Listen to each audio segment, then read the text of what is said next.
tous trois en marche et tous trois débutants à l'Assemblée nationale. Belkir Belhaddad, 48 ans, élu de la première circonscription de Moselle après avoir éliminé au premier tour l'ancienne ministre socialiste Aurélie Filippetti.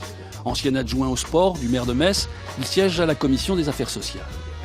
Richard Liogé, 60 ans, ex-premier adjoint du maire socialiste de Metz, élu sur la 3e circonscription après avoir battu la députée Les Républicains Marie-Jo Zimmermann. Il siège à la commission des affaires économiques. Ludovic Mendes, 30 ans, élu de la 2e circonscription de Moselle, celle détenue pour la droite pendant 30 ans par Denis Jacquat. Le plus jeune des 3 députés messins ne détenait aucun mandat électif et il est assez fier de ses premiers mois de député. La fierté, c'est surtout qu'on ait pu faire ce qu'on avait dit que nous allions faire. Jeune, venu du secteur privé, une permanence installée dans un espace de coworking, ne mâchant pas ses mots, Ludovic Mendes est l'archétype du député En Marche, fier de son travail de législateur. Qu'on soit à Paris ou qu'on soit à Metz ou qu'on soit à Marly, à Montigny ou à Ars, pour moi, le lien, c'est pas juste d'être présent et d'aller serrer des mains. C'est le travail que nous effectuons. Le plus important, c'est de me dire, moi, dans l'Assemblée, quand je vote une loi, quel impact elle va avoir sur le local. Ancien président de l'Université de Metz, Richard Liogé est fier d'avoir pu, lors de la loi de finances, appuyer le développement de la recherche en France.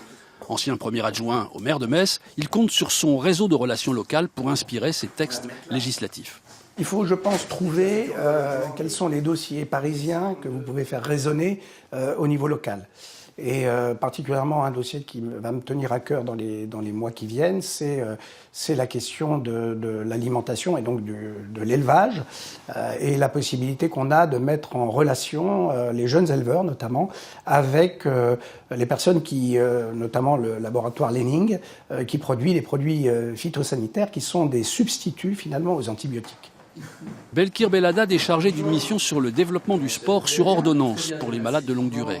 Son expérience d'ex-adjoint au sport lui sert évidemment dans ses fonctions, tout comme son histoire personnelle d'enfant immigré en France dans le projet de loi sur l'asile préparé par le ministère de l'Intérieur. Un projet où il voudrait voir améliorer la capacité à accueillir les étrangers. On est en France, on est le pays des droits de l'homme et on doit être en mesure d'avoir un accueil digne de ce nom. Ça veut dire que les personnes qui ne sont pas acceptés, pour lesquels on refuse des dossiers, l'éloignement doit être mis en œuvre extrêmement rapidement pour que ceux qui arrivent sur notre territoire soient bien mieux accueillis qu'aujourd'hui. Sans doute inspiré par l'arrivée incessante d'immigrants à Metz, comme en a témoigné le camp de Blida jusqu'à son démantèlement en novembre, les 3 députés En Marche sont d'accord pour améliorer l'accueil et accélérer le retour de ceux dont la demande d'asile est rejetée. Autre point d'accord, la défense de la Cour d'appel de Metz, menacée de disparition par la nouvelle carte judiciaire du ministère. La volonté de soutenir la Cour d'appel de Metz. C'est la 2e fois qu'on voit le ministre de la Justice sur ce sujet. Ne pas perdre, ça veut dire garder notre juridiction de proximité. Bref, des députés décidés à défendre leur cour d'appel, nous voilà rassurés, l'ancien monde n'a pas totalement disparu.